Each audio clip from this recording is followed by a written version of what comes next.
d'État du président de la République Ibrahim Boubacar Keïta en France demain mardi. En prélude à l'événement, notre équipe de reportage déjà sur place nous plonge dans l'ambiance du foyer Bara à Montreuil où nos compatriotes exercent dans des activités comme la restauration, le commerce ou l'artisanat.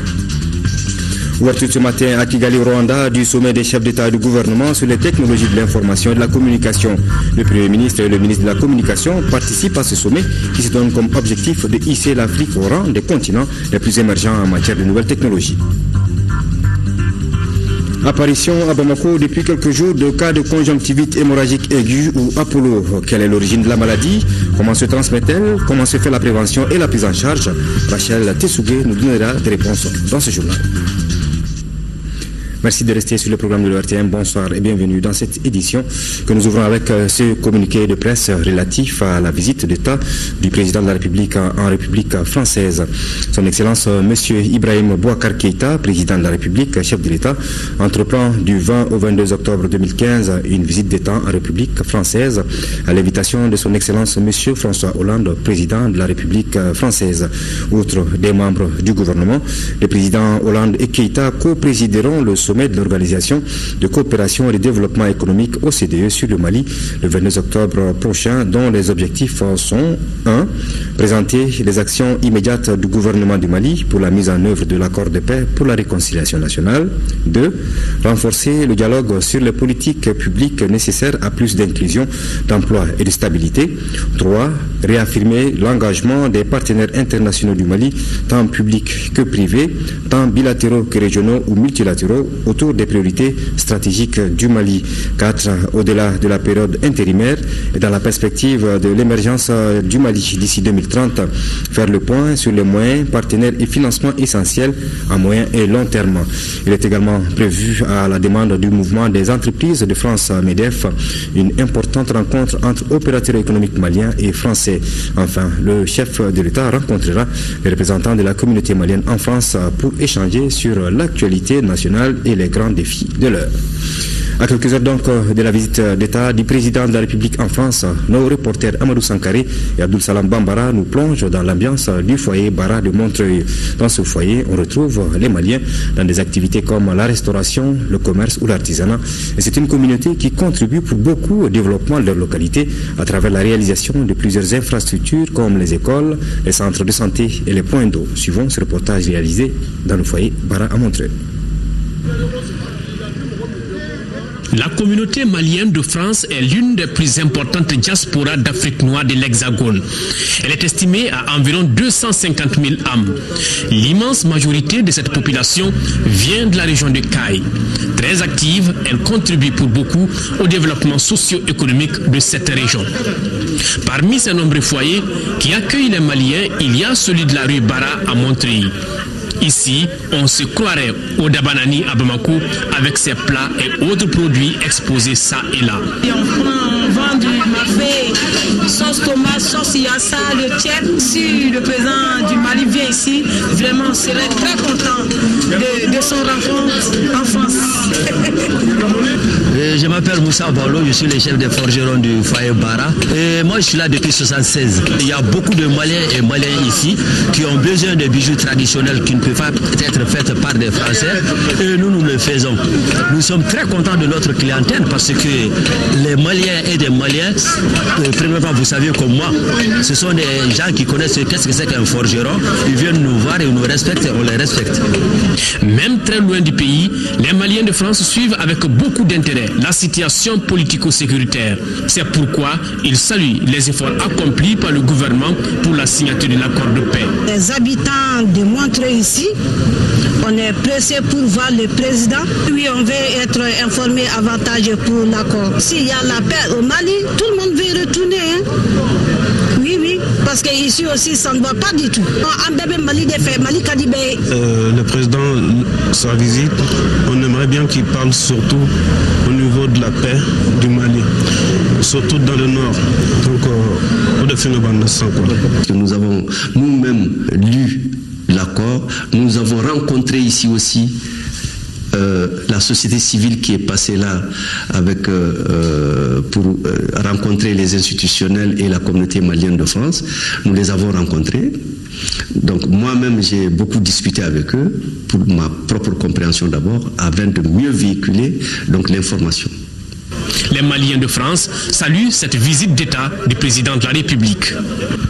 La France est un partenaire stratégique du Mali, un partenaire privilégié, et une visite d'État ici, ça peut permettre de couvrir un certain nombre de questions et régler, en tout cas, trouver début de solution à certains de nos problèmes, notamment la paix. Beaucoup de fierté pour nous les Maliens. Cela montrerait que nous avons une patrie et avec un papa responsable qui dirige cette patrie-là. Le chef d'État du Mali, qui est notre papa à tous pour le moment, parce que quand il est au pouvoir, il est notre père à tous.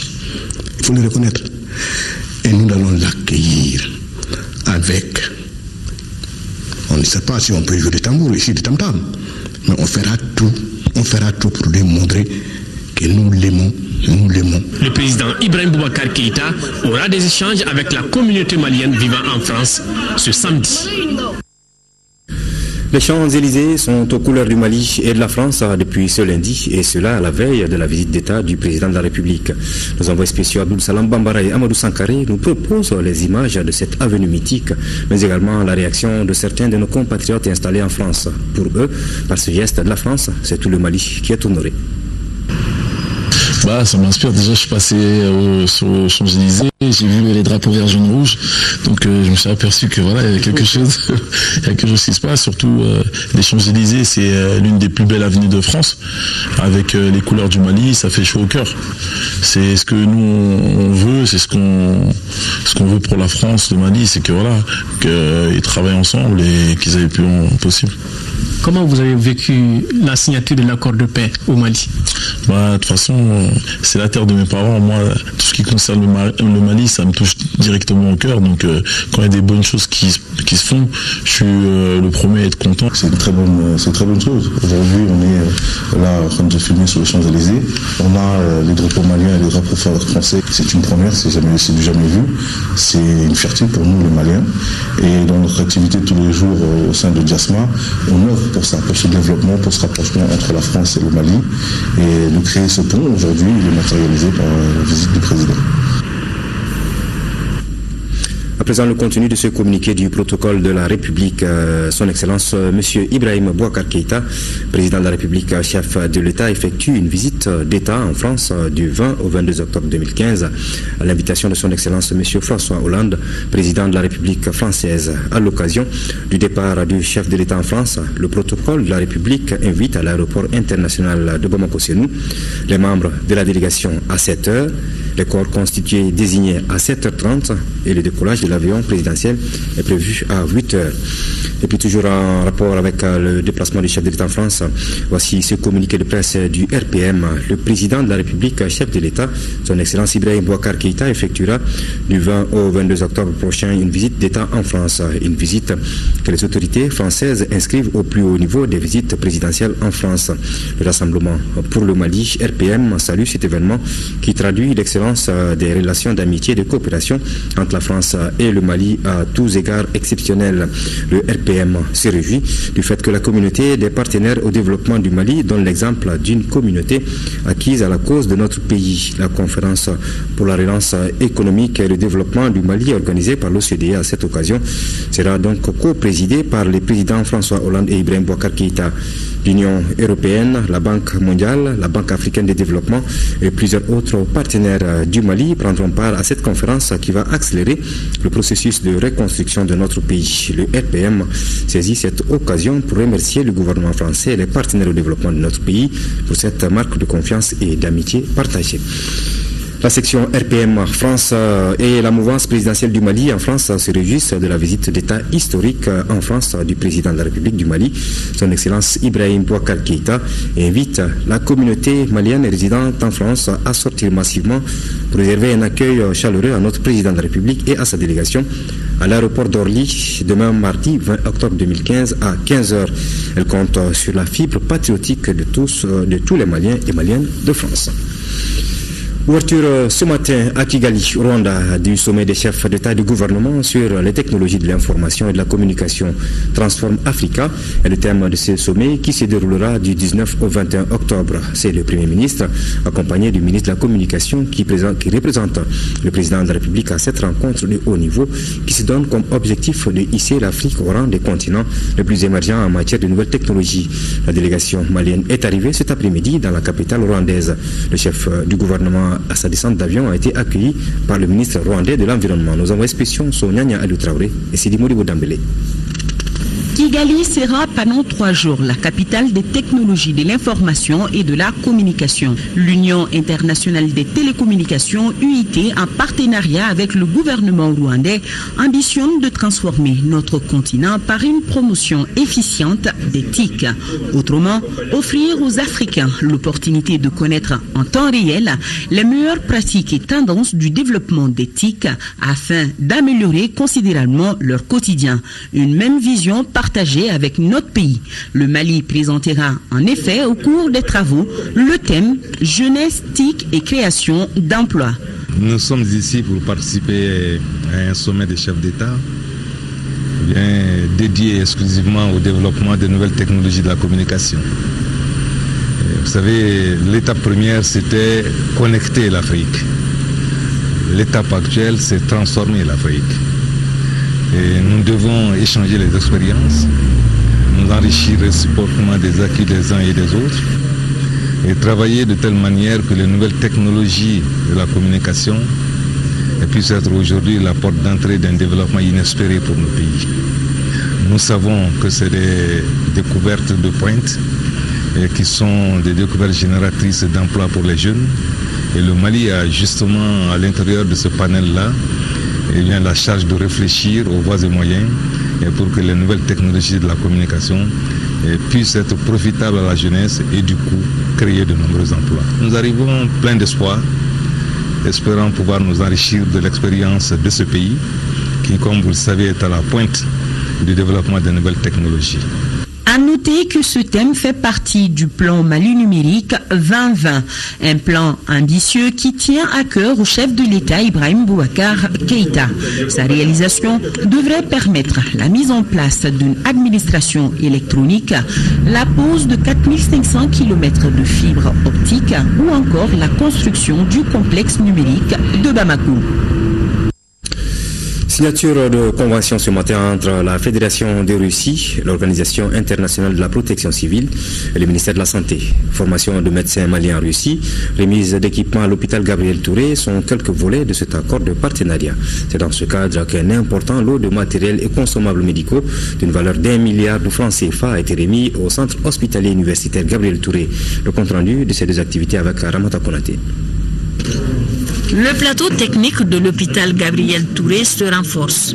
La structure vient de recevoir des consommables et d'importants lots de matériel médicaux. Le don est composé de moniteurs pour la surveillance des organes vitaux pendant les opérations chirurgicales, d'appareils de fibroscopie, d'échographie et de radiographie, de respirateurs, entre autres. Nous avons reçu pour l'équivalent de 2 millions de dollars d'équipements. Il y en a pour plusieurs spécialités. Je vais citer quelques-unes. La gynéco-obstétrique, la cardiologie, la chirurgie générale, la traumatologie, le laboratoire. On en avait vraiment besoin. La preuve, avant même cette cérémonie de réception d'aujourd'hui, nous avons déjà installé, vous avez vu, certains équipements déjà dans des services pour que les prestataires commencent à les utiliser. 1 milliard de francs CFA, c'est la valeur de ces équipements. Nous espérons que ça va alléger les souffrances de beaucoup de malades maliens, ça va renforcer le service de santé publique et puis que d'autres actions dans le cadre de notre coopération vont suivre. Nous sommes confiants que ça va relancer notre coopération et notre amitié traditionnelle va se renfermer. Une convention a été signée dans le cadre de ce partenariat. Nous avons donc convenu de continuer cette coopération à travers la formation l'année prochaine d'experts et de docteurs dans le domaine de la santé. C'est le lieu pour nous de remercier l'ensemble des deux parties qui n'ont ménagé aucun effort pour que la relance de cette coopération médicale soit. Il me plaît également de souligner que ce geste est hautement apprécié par l'ensemble du peuple malien. Cette remise de dons et les futures formations du personnel de santé constituent des maillons importants de la collaboration entre la Russie et le Mali, une coopération vieille de plusieurs décennies. Ouverture également ce matin au CICB des travaux de la conférence nationale sur la protection sociale. La conférence est organisée par le ministère de la Solidarité, de l'Action humanitaire et de la reconstruction du Nord. Les participants sont venus des pays de l'UEMOA, de la CEDEAO et d'Europe. Suleiman Kenza Sidibé. Les experts venus du Sénégal, du Niger, de l'Éthiopie, plus les frères du Mali, vont plancher sur les expériences internationales en matière de politique sociale, l'importance des filets sociaux dans le développement et surtout sur l'équation, la famille, l'éducation, la santé et le développement participatif et inclusif de l'homme pour son épanouissement et de la société en général. Et pour un pays comme le Mali, devant émerger demain dans le concert des nations, la résolution de l'équation posée mérite une attention particulière. L'on ne soulignera jamais assez la pertinence de s'attaquer avec efficacité, rigueur et méthode au problème de la pauvreté qui pose de sérieux défis au bien-être et au développement du capital humain de tous les Maliens en général, mais en particulier des femmes et des enfants en milieu rural. Au Mali, comme dans la majorité des pays africains au sud du Sahara, les données montrent que la faiblesse du capital humain des jeunes est une cause des préoccupations des décideurs dans un contexte d'insécurité exacerbé par les divers chocs, en particulier les chocs naturels, surtout dans la zone sahélienne. Le Mali et ses partenaires tentent de juguler le fléau de la pauvreté. Le projet Djigui-Séméhiri, financé à hauteur de 70 millions de dollars américains par la Banque mondiale, en est une illustration. Mieux, la Banque mondiale entend élargir l'intervention aux régions du nord du Mali pour 10 millions de dollars américains supplémentaires. Pour le ministre, notre monde est celui des chocs, des crises, et il faut des réponses appropriées globales au niveau des nations. Pour une économie globalisée, il est important que les réponses aux risques puissent aller vers une globalisation tout aussi efficace et aussi facilement supportable par les populations et aussi par les pouvoirs publics. Il apparaît donc que la politique de la protection sociale doit s'attaquer à la pauvreté, la faim, aux maladies, à la sous- et non-scolarisation, l'accès à l'eau potable et l'accès tout court aux conditions minimales pour la vie. Le Mali abrite du 19 au 20 octobre la 63e session du comité de liaison de la route transsaharienne au Grand Hôtel de Bamako. Pour cette session, notre pays a été choisi parmi les pays membres compte tenu de l'importance qu'il accorde à l'organisation. Mariam Sagara. Les 6 pays membres fournissent de gros efforts pour que le projet de la route transsaharienne soit une réalité, d'où ces rencontres semestrielles. L'objet de nos sessions, c'est de regarder ensemble qu'est-ce qui s'est passé sur un parcours de 6 mois. Aujourd'hui, il n'y a pas moins de quelques 5500 km de routes qui ont été construites. Le Mali a quelque chose qui ressemble à 6000 ou un peu plus de 6000 km de routes. Le Niger autour de 5000 et le Niger un peu plus que 2000. C'est dire que 5500 km, c'est beaucoup. Cela signifie que les États ont consacré des budgets très consistants et qu'ils sont pleinement conscients du rôle des infrastructures de transport. En 1966, le comité de liaison de la route transsaharienne a été institutionnalisé en le dotant de la personnalité juridique lui permettant de réaliser la route transsaharienne, RTS. Il est composé de 6 États, Algérie, Mali, Niger, Tunisie, Nigeria et Tchad. Les études économiques de la RTS ont été réalisées à partir de 1972 par le Bureau transsaharien consortium sur un financement du programme des Nations Unies pour le développement PNUD. Ces études prenaient en charge les débranches circuits aussi de Tamarin-7 Arlit vers le Niger et Tamarin-7 Minaoun, Kidal, Gaou vers le Mali. Pour le bilan à mi-chemin, 5500 km ont été déjà construits par les pays concernés. L'Algérie, le Nigeria et la Tunisie ont bitumé la quasi-totalité des sections sur leur territoire. Des progrès sont constatés entre le Tchad et le Niger. Cette initiative des routes est soutenue par plusieurs partenaires techniques et financiers qui mesure l'impact du projet dans le développement socio-économique des pays membres. Parlons route toujours, cette fois-ci avec le contenu de ce communiqué de presse. Le ministre de l'Équipement, des Transports et du Désenclavement informe les transporteurs, les opérateurs économiques, les chargeurs et les commerçants que suite à la tenue des élections présidentielles du 25 octobre 2015 en Côte d'Ivoire, les autorités ivoiriennes ont informé le directeur des entrepôts du Mali à Abidjan, à travers le consul général du Mali en Côte d'Ivoire, de la fermeture des frontières terrestres du pays les 24, 25 et 26 octobre 2015.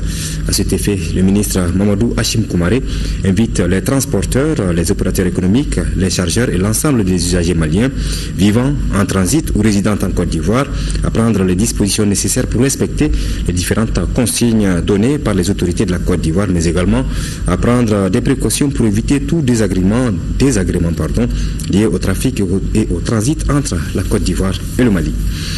Premier forum national de la jeune fille, les travaux ont été lancés ce matin par le ministre de la Promotion de la Femme, de l'Enfant et de la Famille. Durant 3 jours, les membres des 150 associations de jeunes venus de toutes les régions du Mali et du district de Bamako vont échanger sur le comment de l'autonomisation et la pleine participation de la jeune fille au développement. Participent également aux travaux des associations de jeunes ivoiriens et sénégalais. Reportage de Sira Bachili.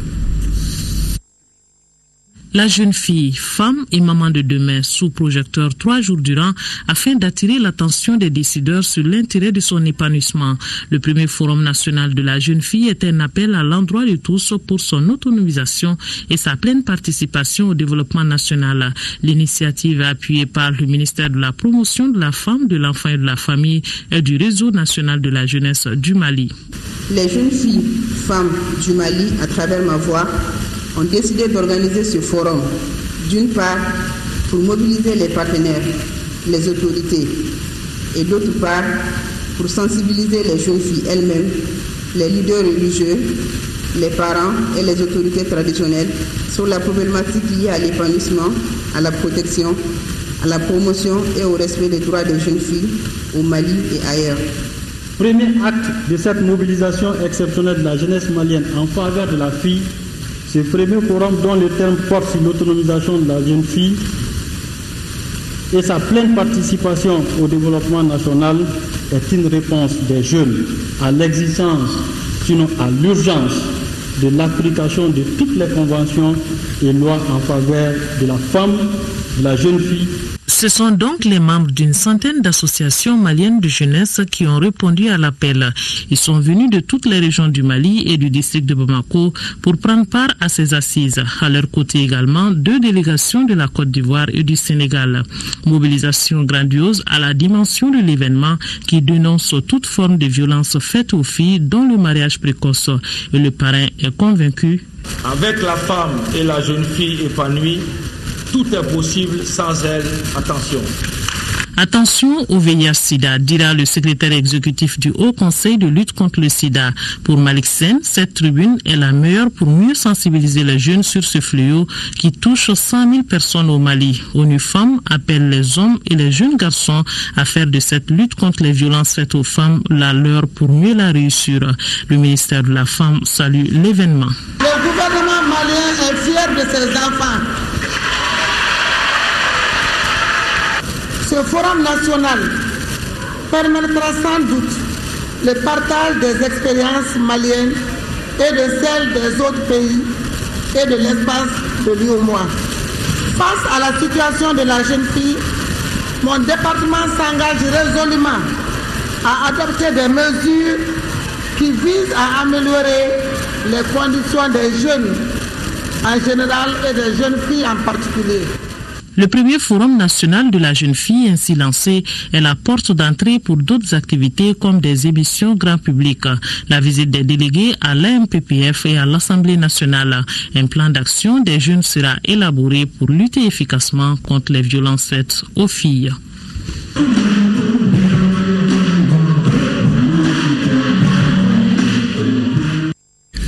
Depuis quelques jours, ici à Bamako, on observe des cas de conjonctivite hémorragique aiguë ou Apollo. Quelle est l'origine de cette maladie? Comment se transmet-elle? Comment se fait la prévention et la prise en charge? Pour avoir les réponses à ces questions, Rachel Tessougué a approché un ophtalmologue. Attention, certaines images peuvent heurter la sensibilité. La conjonctivite hémorragique aiguë, communément appelée Apollo, est une infection virale extrêmement contagieuse qui peut prendre des proportions épidémiques. Depuis quelques jours, on observe quelques cas ici à Bamako. Hier, je me suis réveillée avec des maux d'yeux. Un liquide gluant coulait de mes yeux.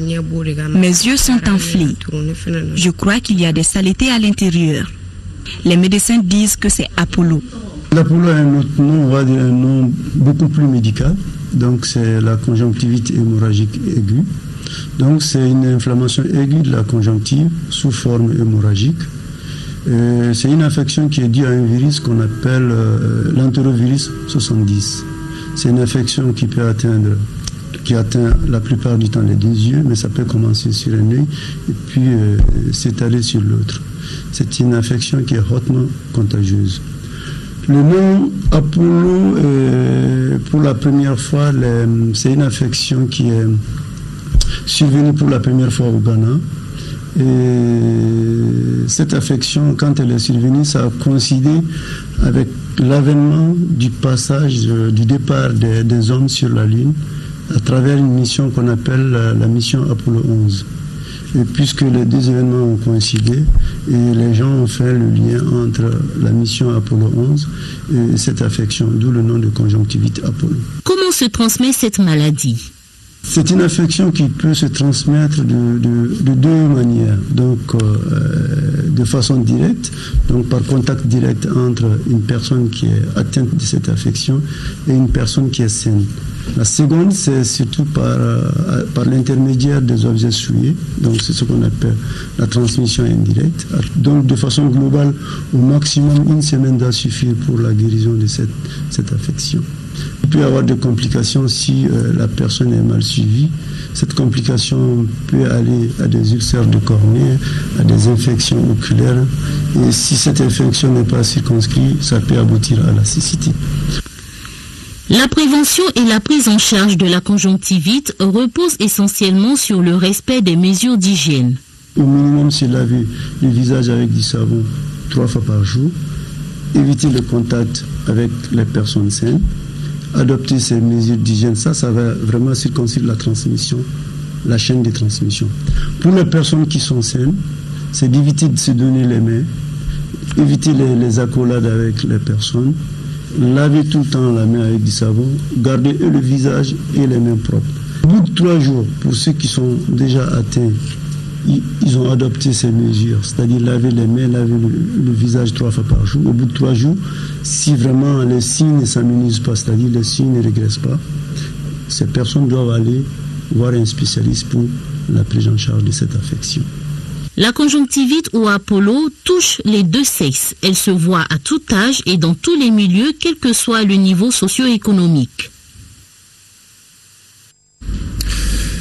Rôle et fonction dévolues aux députés, c'est le sujet d'un séminaire organisé ce matin à Bamako par l'Assemblée parlementaire de la francophonie.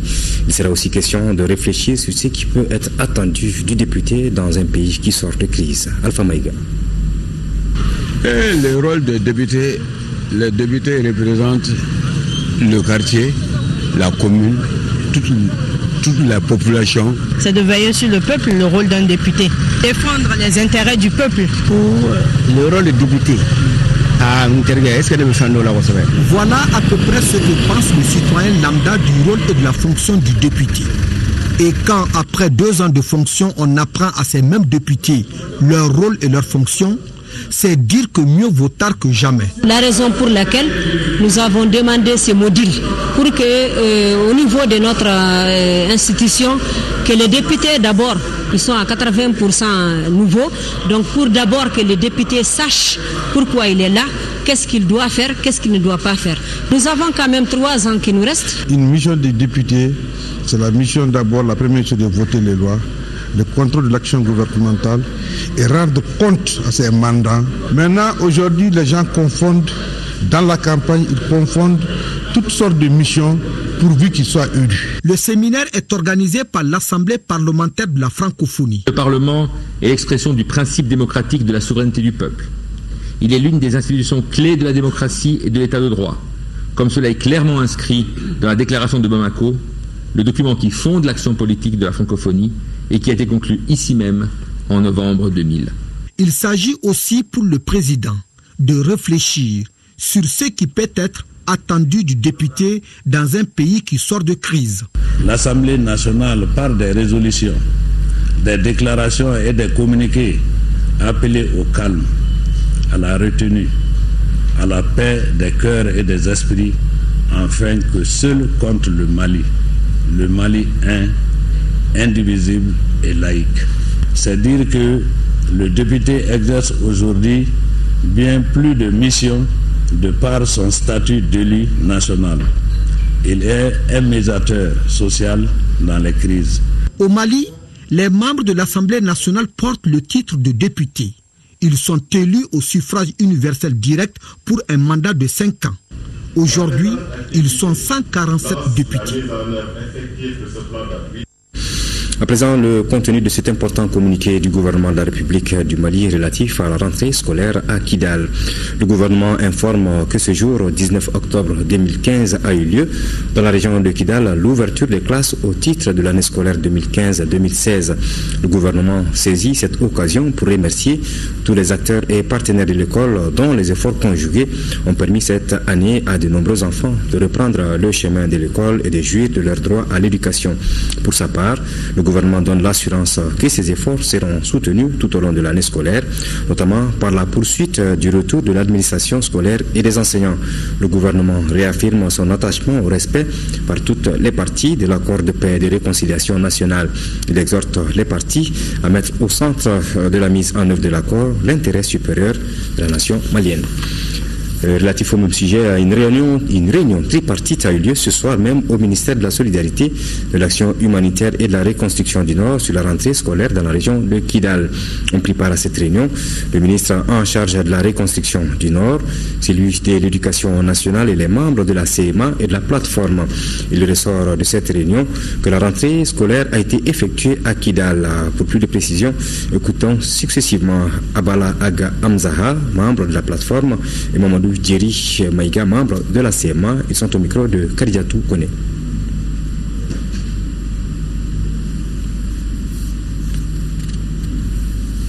Voilà, quelques petits soucis avec ce terme qui reviendra certainement avant la fin de cette édition que nous poursuivons en reconnaissance de 6 années de service rendu pour le bien-être de la population malienne. Le représentant de l'UNFPA Makan Khan, qui vient d'être décoré officier de l'ordre national du Mali à titre étranger. La cérémonie, qui a enregistré la présence de 3 membres du gouvernement, a eu lieu aujourd'hui à l'hôtel Radisson au cours d'un déjeuner d'adieu. Le point avec Wokar Sissoko. Le représentant du Fonds des Nations Unies pour la population UNFPA, Makan Khan, en fin de mission au Mali, a été décoré officier de l'Ordre national du Mali à titre étranger. Ce déjeuner est donc offert en son honneur. Grâce à sa collaboration, le Mali a bénéficié de plusieurs programmes qui ont contribué à l'amélioration des conditions de vie des populations. Comme on le dit, quand on vient servir le Mali, on ne le quitte jamais, car les souvenirs et l'hospitalité légendaire sont inoubliables pour ceux-là qui y ont séjourné et servi. Dans le domaine de la santé, il me plaît de noter notre présence auprès des partenaires nationaux et singulièrement du ministère en charge du secteur pour la formulation et la mise en œuvre du PRODES et en particulier pour la mobilisation de ressources financières, techniques et humaines en faveur de l'accélération de la réduction de la mortalité maternelle, néonatale et infantile au Mali. Toujours dans le domaine de la santé, en plus des montants tout à l'heure annoncés par le ministre, ce sont près de 5 millions de dollars additionnels qui ont été chaque année mobilisés dans le cadre de la mise en œuvre du programme de sécurisation des produits de la santé et de la reproduction au Mali. Ainsi, 6 longues années de coopération ont été profitables à la société malienne. Ces efforts consentis ont été salués par les autorités maliennes. Cette amélioration qui s'est faite à travers l'exécution du 6e programme de coopération et de son extension a permis au Mali de disposer d'une enveloppe financière de 36,6 millions de dollars des États-Unis, soit 18,3 milliards de francs CFA, pour l'atteinte de ses objectifs prioritaires dans les domaines de la santé, de la reproduction, dans le domaine de la population et du développement, la promotion des droits, de l'égalité et de l'équité de genre. En guise de reconnaissance aux efforts fournis par Makan Kane, les autorités l'ont couvert de cadeaux afin qu'il garde toujours le Mali dans son cœur. Parmi ces cadeaux figure la clé de l'immense désert malien.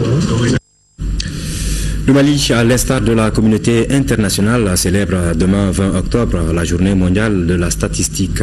De meilleures données pour une meilleure vie, c'est le thème retenu pour cette édition 2015. À cette occasion, nous écoutons le ministre de l'Aménagement du Territoire et de la Population, Sambel Banadialo, au micro de Inaba. La célébration de cette journée vise à sensibiliser tous les acteurs de développement. Le rôle essentiel des statistiques dans les prises de décisions fondées sur les faits, quelles que soient les caractéristiques culturelles, historiques et le niveau de développement socio-économique du pays. Le gouvernement du Mali a compris depuis une décennie cette nécessité de disposer des données de qualité pour l'élaboration et le suivi de la mise en œuvre des politiques et programmes, notamment ceux de lutte contre la pauvreté. C'est pourquoi, après l'adoption et la mise en œuvre d'un premier schéma directeur de la statistique 2008-2012 et du programme minimum statistique 2013-2014, il a adopté le deuxième schéma directeur de la statistique devant couvrir la période 2015-2019.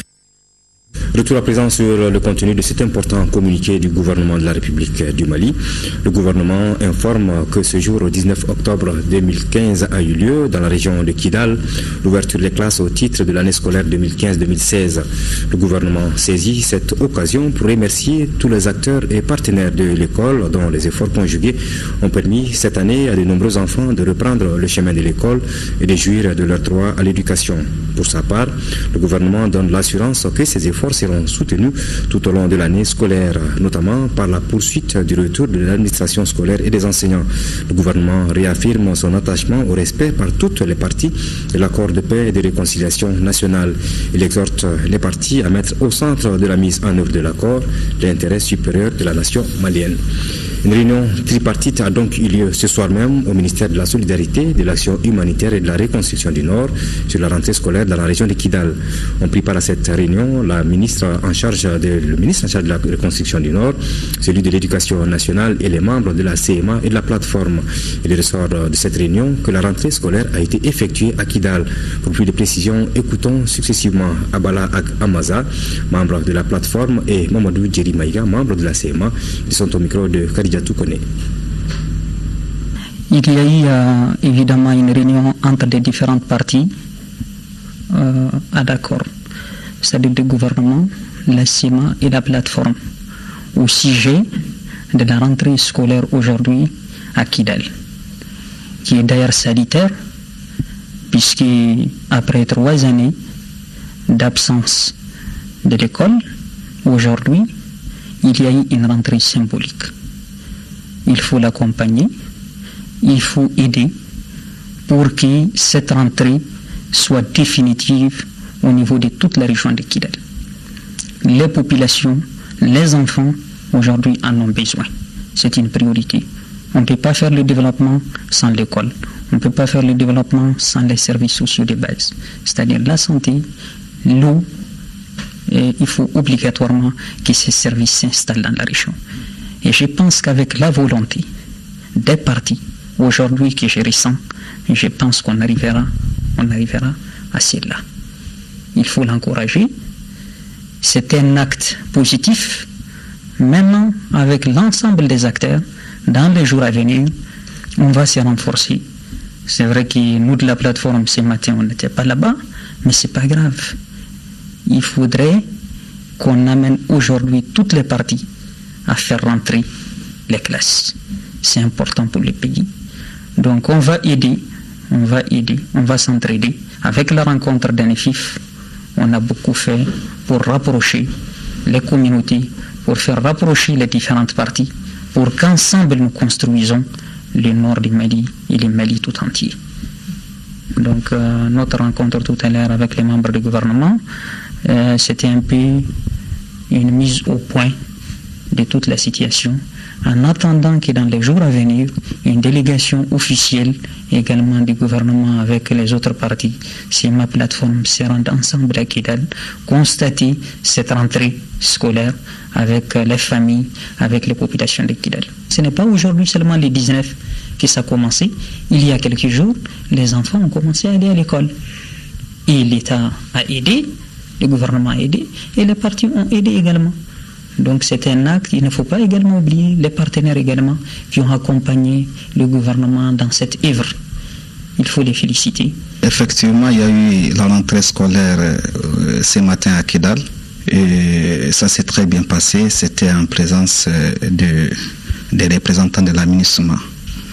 Donc la population était présente et ça a été effectif. Vous savez qu'il y avait eu une très grande rencontre qui avait pris beaucoup de temps à Nifif.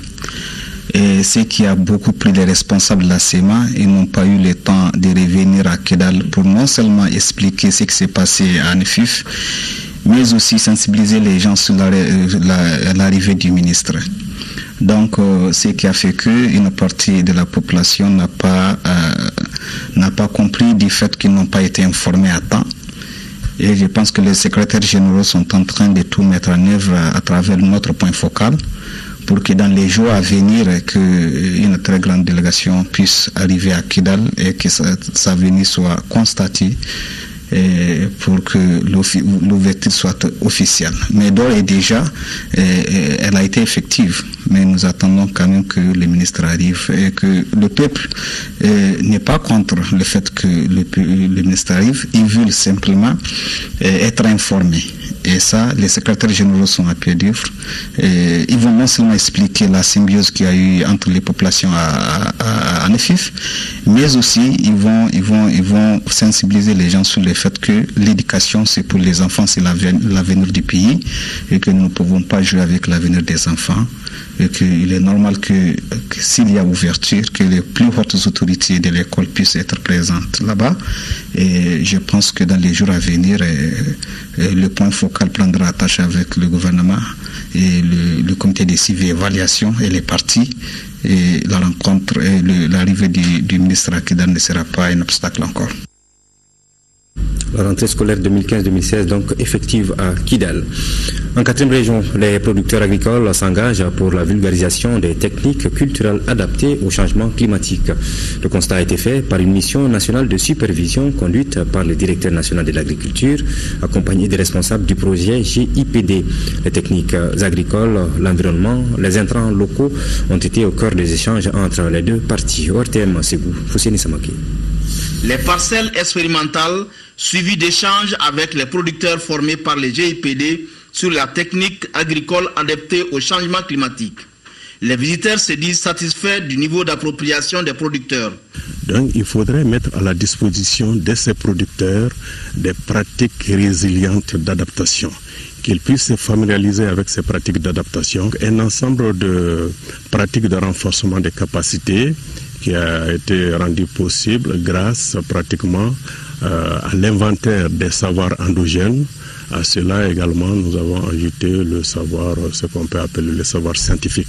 J'étais très séduit par d'abord l'appropriation des thèmes par les facilitateurs paysans. Ils ont bien maîtrisé le thème qu'ils ont exposé. C'est fait en bambara. Ensuite, j'étais séduit aussi par le fait que le paquet technologique qui a été diffusé dans les champs d'école correspond parfaitement aux mesures que nous avons développées pour faire face aux événements climatiques.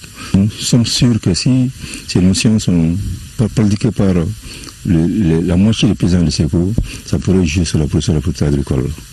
Autre temps fort de cette visite ont été la remise d'attestations aux facilitateurs formés pour la vulgarisation et l'adhésion des paysans aux techniques adaptées au changement climatique qui constituent une menace pour notre écosystème.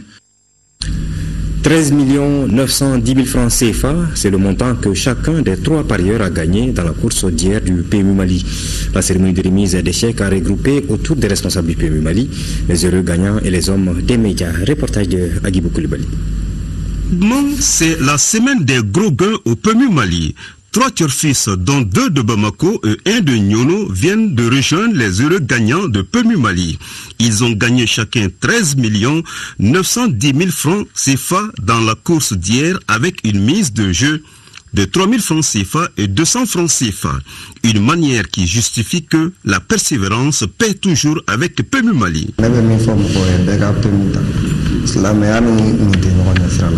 Pour les responsables de Pemu Mali, la régularité est toujours couronnée de succès. Je suis tout simplement heureuse de faire des heureux.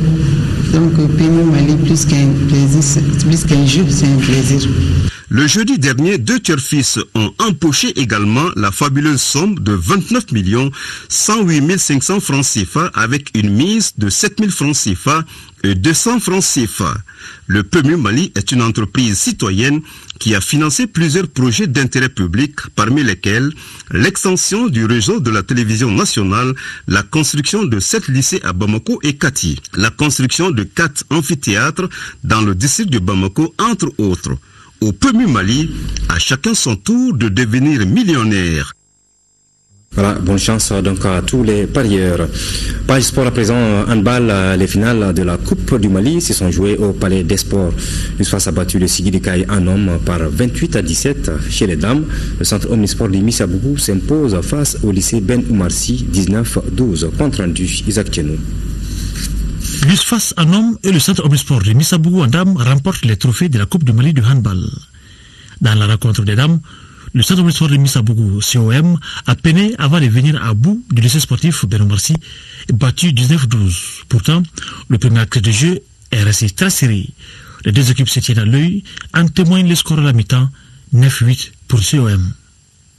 Les filles du lycée ne tiennent pas en deuxième période, permettant une victoire des Bleus. Chez les hommes, le match a été très engagé, du début à la fin, avec une légère domination des militaires. L'équipe de Caille ne fera pas le poids, même si par moments se montre à la hauteur de l'USFAS. Lamine Bamba et ses partenaires l'emportent 28-17. Mi-temps 14-7. Je suis vraiment satisfait par le fait que la Fédération malienne de handball, malgré la conjoncture financière de notre handball, a pu mener à bien toutes ses activités. Et aujourd'hui, c'est la Coupe du Mali. Elle a été jouée vraiment sur un niveau technique assez élevé. Et je dis surtout bravo à l'équipe féminine de Missabougou qui a été championne et en même temps détentrice de la Coupe du Mali. Ça, c'est un honneur pour moi-même. Il convient tout d'abord de faire remarquer que le handball difficilement mais sûrement est en train de faire son petit bonhomme de chemin dans le concert des disciplines sportives dans notre pays. Et à ce niveau, il convient de saluer la participation effectivement de notre équipe nationale de handball aux Jeux africains de Brazza. Je pense que ça commence à se faire voir. Il y a la jeunesse, c'est-à-dire il y a un espoir qui est certain qui est là. Parce que les filles du lycée sportif, que ce soit les filles de Missabougou, c'est encore des filles qui ont de l'avenir, des années devant elles. Donc je pense que c'est une très bonne chose. Et je pense qu'aujourd'hui, pour moi, il n'y a pas eu de vainqueur, il n'y a pas eu de vaincu. Et c'est le handball malien vraiment qui a gagné. Le lycée sportif joue et perd sa première finale en handball.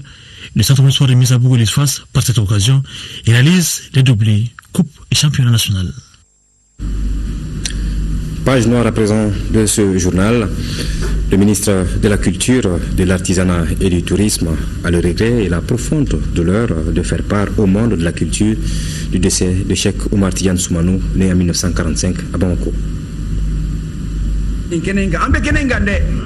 Le recruteur est sur le terrain depuis bien longtemps. Membre fondateur et président du RECOTRAD, le réseau des communicateurs traditionnels pour le développement, survenu ce lundi 19 octobre 2015 au Maroc. Le ministre de la Culture, de l'Artisanat et du Tourisme salue la mémoire de cette grande figure des Nyamakala du Mali qui a su mettre son talent de communicateur depuis 1999 au service de la paix et de la cohésion sociale. Cheikh Oumar Tidiane Soumanou est resté un rassembleur dans le monde de la culture malienne. Le ministre de la Culture, de de l'artisanat et du tourisme présente ses condoléances les plus attristées à la famille de l'illustre disparu. Et toujours par rapport à cette disparition, le ministre de la Réconciliation nationale, Zahabi Ould Sidi Mohamed, salue la mémoire d'un homme de paix au service de la paix, résolument engagé pour le retour définitif de la paix et de la réconciliation au Mali, dont l'illustration parfaite reste encore, au-delà des visites de terrain, sa présence remarquable malgré son état de santé fragile à la cérémonie d'installation du président de la commission Vérité et Justice pour lui porter haut le message d'espoir des Maliens et les attentes des griots du Mali pour asseoir la paix au nom du Mali un et indivisible. Dors en paix, Soumanou, la patrie reconnaissante. C'est la fin de cette édition d'information. Merci de l'avoir suivi. Bonsoir.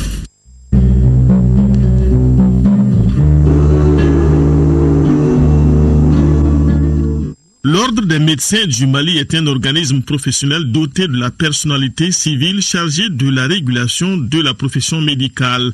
Il défend l'éthique et la déontologie médicale et demande aux milliers de médecins exerçant sur le territoire de s'inscrire à l'ordre avant tout exercice. Exerce illégalement sa fonction de médecin, tout médecin qui n'est pas inscrit à l'ordre des médecins.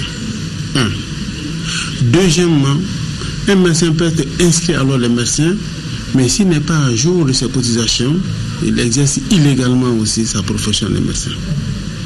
Donc, pour être correctement dans ses droits d'exercice, il faut être inscrit et à jour de ses cotisations. Même pour les médecins nationaux que pour les médecins étrangers, même pour ceux qui viennent dans le cadre de l'humanitaire et les médecins exerçant dans les ONG. Qui agissent, qui interviennent dans le domaine de la santé, bien sûr, ils doivent être inscrits à l'ordre. Au Mali, l'ordre des médecins fait partie des conseillers privilégiés du ministre en charge de la santé. Il peut être saisi sur des questions données ou sans saisir pour le bien du secteur. Il s'est impliqué dans la formation de ses membres dans le cadre de la lutte contre Ebola et en 2012, au plus fort de la crise malienne, avait invité ses membres à s'inscrire pour aller secourir les populations abandonnées dans le nord du pays. Pour jouer son rôle, l'Ordre des médecins du Mali dispose d'organes comme les conseils régionaux, les conseils centraux et un organe exécutif, le Conseil national. Ces organes qui regroupent l'ensemble des médecins du privé et du public peuvent inspecter les structures de santé et rendre compte. Donc c'est les organes de l'Ordre des médecins qui, de façon inopinée ou bien souvent de façon informelle, bien souvent avec les préavis, vont dans les structures pour voir est-ce que la structure est conforme par rapport à son statut.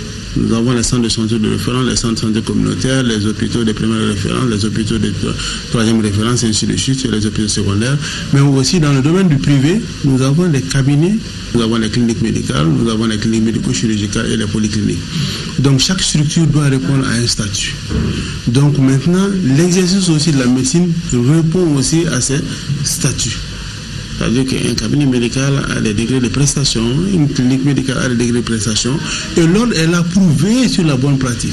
En ce moment, les conseillers de l'ordre peuvent se rendre dans une structure, voir d'abord la légalité d'installation de ces structures, à savoir les documents afférents à l'installation, tels que la licence, tels que les agréments, et encore voir est-ce que le personnel est adapté au statut de la structure. Par exemple, dans un cabinet de soins, il ne doit pas avoir un médecin. Donc ils ont eu à arrêter des personnes, à signaler aux autorités. Mais souvent, vu notre pouvoir limité de répression, les gens continuent à s'adonner à ces pratiques illégales. Mais souvent, c'est des structures qui ferment ici et qui vont aller ouvrir ailleurs. L'Ordre des médecins travaille sur la visibilité et le respect du médecin. Protection de la profession oblige. Il interdit à un médecin de voyager à l'étranger sans certificat de bonne conduite. On interdit à un médecin de voyager, d'avoir un visa, tant qu'il n'est pas correctement inscrit. Donc il a besoin d'un certificat de bonne conduite ordinale. Et ce certificat de bonne conduite ordinale est délivré par le Conseil national pour les médecins qui sont correctement inscrits à l'ordre et qui sont à jour de leur cotisation.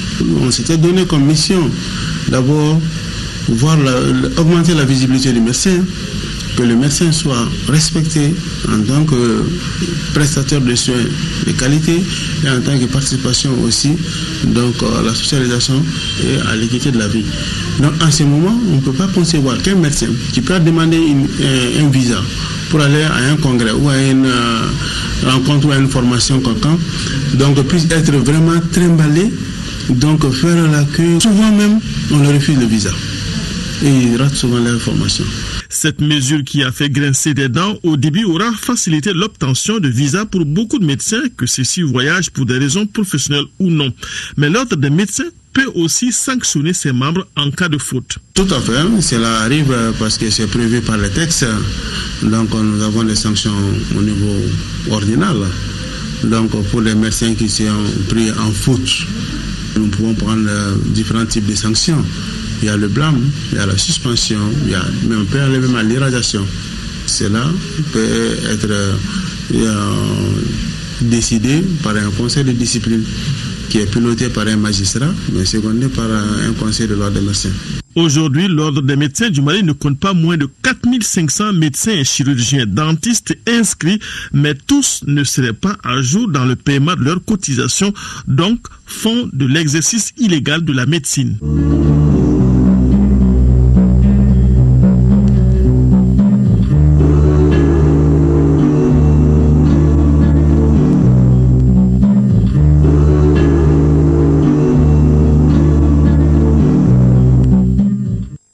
Voilà, toutes nos excuses pour cette fin chaotique. Il y avait la chronique santé qui nous conduisait à la découverte de l'ordre des médecins du Mali avec Tissira Emmanuel Dambélé. Merci de nous avoir suivis. Bonsoir.